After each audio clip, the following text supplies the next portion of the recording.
Hey, Strat Wrestler here. I just noodling around with some A minor open string licks there. Welcome back to I C Chord, or how to learn music theory on the guitar.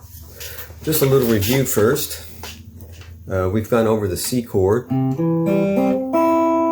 the notes in the C chord, C, E, and G, and how the C chord is a major triad that has the root, the major third, and a perfect fifth, and some idea what those mean, how they're derived from the major scale, 1, 2, 3, 4, 5, 6, 7, 8,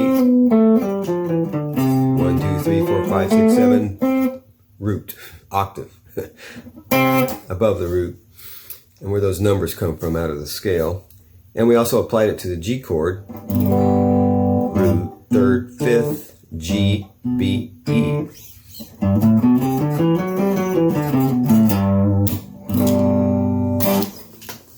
So now we're going to move on to the open D chord. But to get there, we're going to connect that open C shape, or fingering. We're going to move it up 2 frets. Oops, it doesn't quite work. Oh, that's kind of an interesting chord though.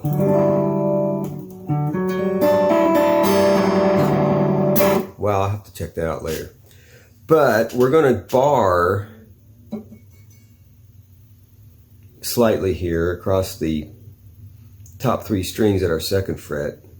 Put our ring finger on the B string at the 3rd fret to make our D chord here. But then we're going to add this low into it with our ring finger on the D string at the 4th fret and our 4th finger or pinky on your A string at the 5th fret, and play a full D chord, but we're using the full C shape here, this C shape. Or fingering, maybe I should call it that.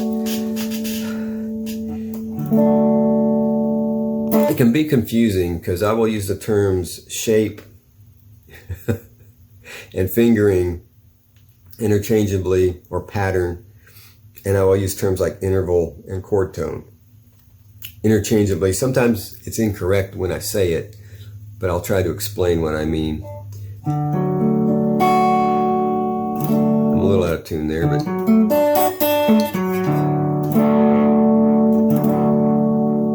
so that's playing a D chord by moving the C shape up to the root at the 5th fret on the A string.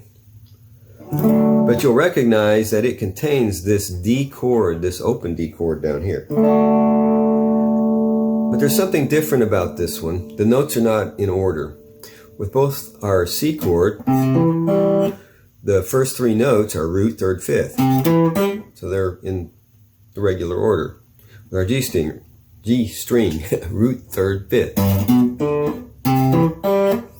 But with our D chord, our open D chord here, we're going root, fifth, back to a root, and then back to a third at the top. So we're missing the third on the way, but that's okay. It's still a D chord because it has all the chord tones. It has at least 1 root, 1 third, and 1 fifth. We can add it here, the third,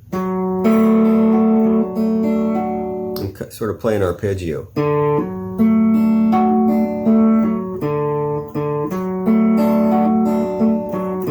Doing that by putting my pinky on the 4th fret on the D string and then taking it off.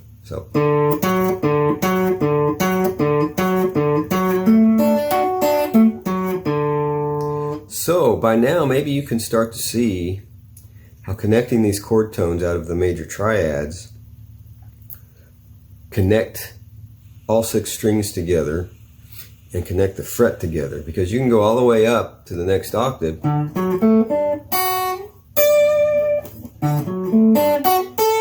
There's the 5th, the A, root, third, fifth, root, third, fifth. It's an A note on your E string at the 5th fret. Now all the way up to the 10th fret on your E string to this D.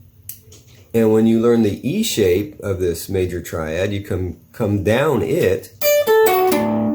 So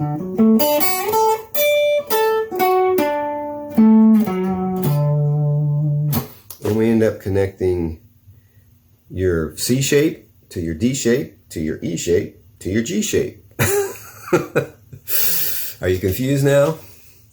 Maybe I should call those patterns. I don't know. They're actually different, just different positions for playing the same chord.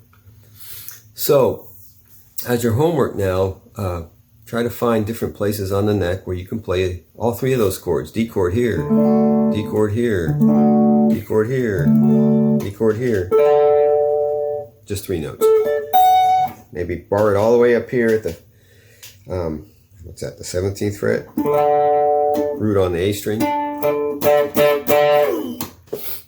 And do the same thing for the C chord. See if you can find the C chord triads at different places on the neck. Search for videos on the net. Find notes on your neck. Same with the G chord. So until then, get your guitar and go play some music.